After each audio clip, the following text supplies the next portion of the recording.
One of the tools of our trade is Okay. a drip torch. So we got a wick up top. It's full of fuel already. Okay. We got 2 check valves. So we'll open both of these valves up, and then we'll kind of dip a little fuel out, get the wick wet. Should be ready to go. Oh, good. That's instantaneous. Yes, sir. Even though fire sounds scary, it's the best ecological tool that you can use on a native landscape. So you can see our fine fuels here, the grasses and everything are ready to carry fire. Gosh, this is incredible. I hear that crackling. That's Yes, good, sir. right? That Yeah. crackling? That means it's dry. It's ready. Oh, boy. Yes, sir. This is a lot harder than I thought it was going to be. Before I knew it, the air was filled with smoke, All right. and the burn was underway. Whew, this is work, Sam. We just getting started. Sam and his team use utility vehicles to lay fire lines fast.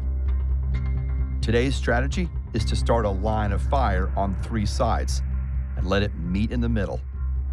Wildfires burn so hot and intense because there's a heavy buildup of fuel.